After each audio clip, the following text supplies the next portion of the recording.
10 Commandments, 10 films. Krzysztof Kieslowski sat for months in his small, smoke-filled room in Warsaw, writing the script with a lawyer he'd met in the early 1980s during the Solidarity trials. Krzysztof didn't know how to write, the director remembered, but he could talk. For hours they talked about Poland and turmoil, and together they wrote the screenplay for No End in 1985, which told 3 stories of life under martial law. The government found it unsympathetic, the opposition found it compromised, and the Catholic Church found it immoral. During the controversy, the collaborators ran into each other in the rain, and Piesowicz, maybe looking for more trouble, shouted, "Someone should make a film about the 10 Commandments." Well, together they made 10 films, each an hour long, for Polish television. The series ran in the late 1980s. It played at the Venice and other film festivals and gathered extraordinary praise. People started talking about this as one of the most amazing film projects of recent years. But the form was ungainly for theatrical showing. Do you ask the audience to sit there for 10 hours, or do they come back for 5 two-hour sessions? As a result of that problem with exhibition for 10 years, the Decalogue never had an ordinary U.S. theatrical run, nor was it even available here on video.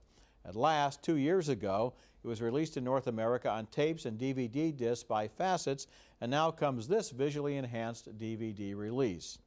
Before that American video release, I taught a class on the Decalogue at the University of Chicago using tapes from England.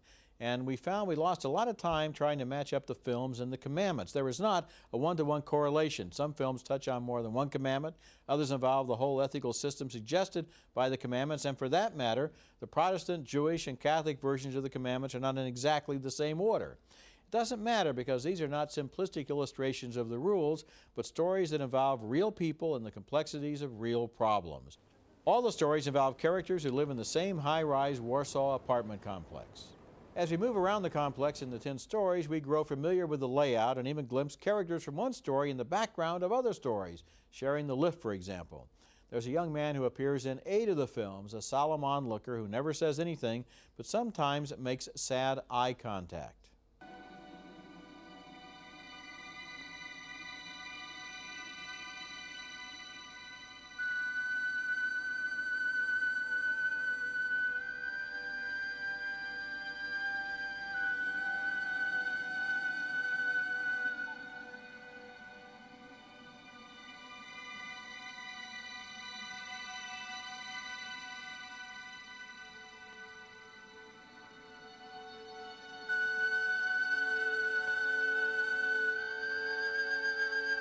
I thought maybe he represented Christ, but Kieslowski, in an essay about the series, says, I don't know who he is.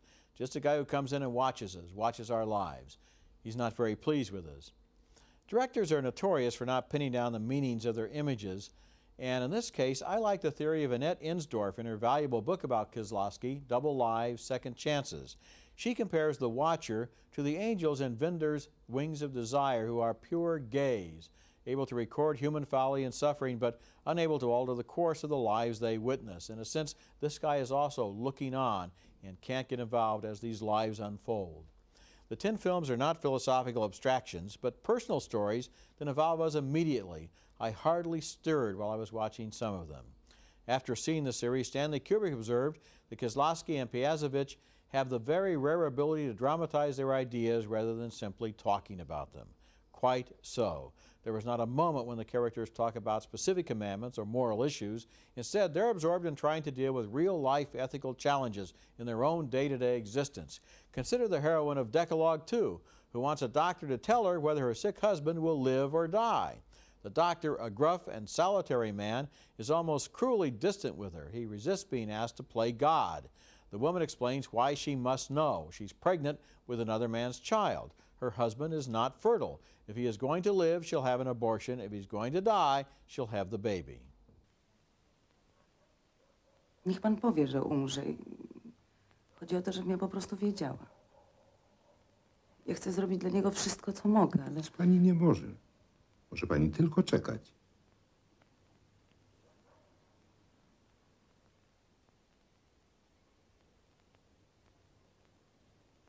Jeżeli pan mi da jeszcze minutę czasu, wytłumaczy, na czym polega mój problem. Proszę.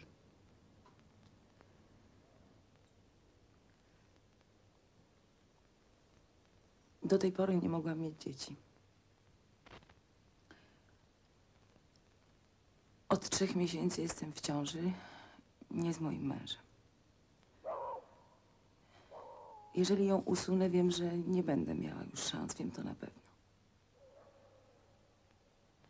Jeżeli mój mąż będzie żył, nie mogę urodzić tego dziecka. Mężczyzna, o którym mówię, jest mi bardzo bliski. Nie wiem, czy pan wie, można kochać 2 ludzi jednocześnie.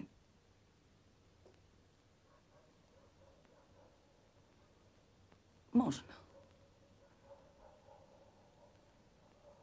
Czy pan to rozumie?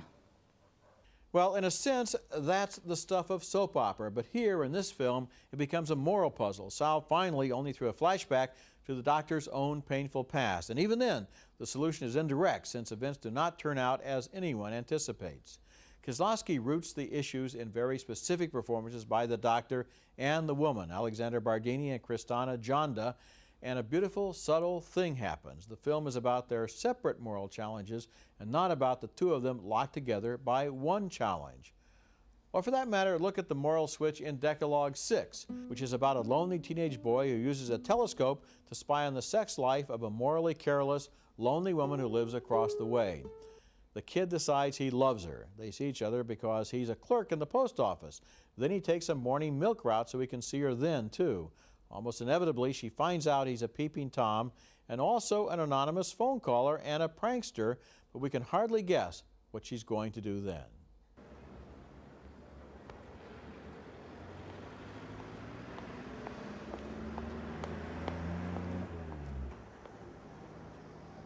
Skąd pan wie?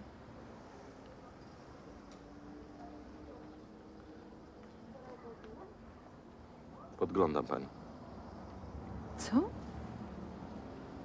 Podglądam panią przez okno.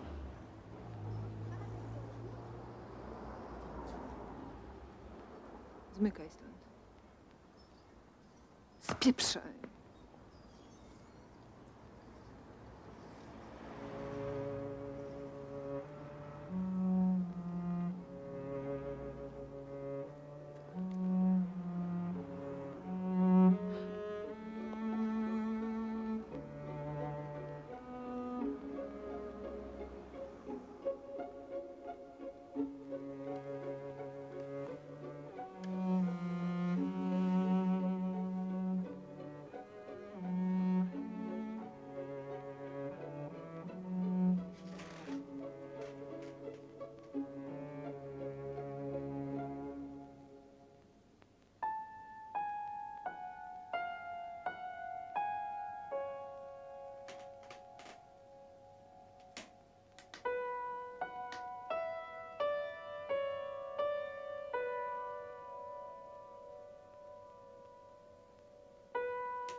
Halo?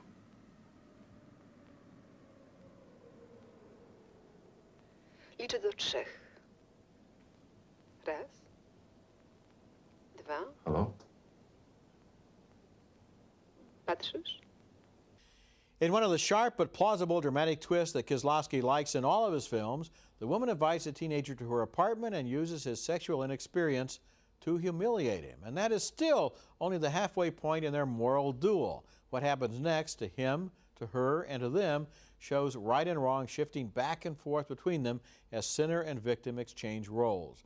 Their relationship shows situational ethics becoming fluid and confusing.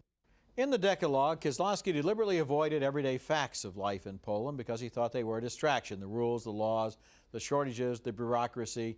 He deals with those parts of life that are universal. In Decalogue 1, for me the saddest of all of his stories, he tells about the love between a smart father and a genius son. Together they use computers to calculate the freezing rate of a nearby pond so they will know when the ice is thick enough to skate safely. But ponds and currents cannot always be studied so simply, and perhaps the computer is a false god. None of these films are simple demonstrations of black and white moral issues. Decalogue 5, for example, is about a murderer who seems completely amoral, so that to understand him is not to forgive him. But the story also focuses on his defense attorney, a young man trying his first case and passionately opposed to the death penalty. Decalogue 9 is about a man who discovers his wife is having an affair. He hides himself to spy on them and eavesdrops as she breaks up forever with her lover and then discovers the husband in hiding. Widzimy się ostatni raz. Tyle ci chciałam powiedzieć.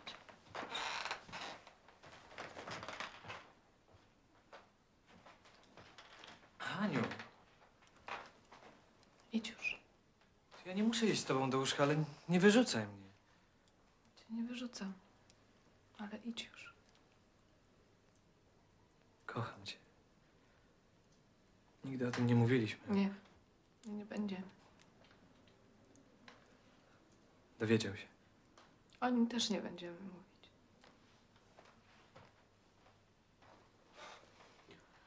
Nie dowiedział się i się nie dowie.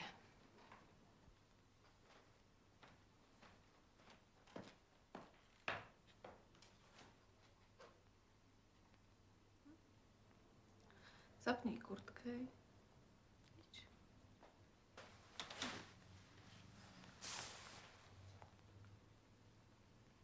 Dobrze wyglądasz. Aniu, Idź już. No.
Wyjdź stąd. Wyjdź. Well, she did the wrong thing, adultery, and she did the right thing, ending it. His spying was a violation of her trust, and then there's an outcome where pure chance almost leads to a death, which was avoidable if either one of them had been a little more honest. At the end, you see that the commandments work not like science, but like art. They are instructions for how to paint a worthy portrait with our lives. Kieslowski and Piesowicz wrote the screenplays intending that each one would be filmed by a different director.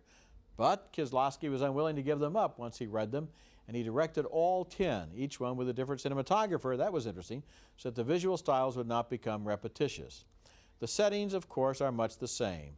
Gray exteriors in the winter for the most part, small apartments, offices, the world of this housing complex. The faces are where the life of the film resides.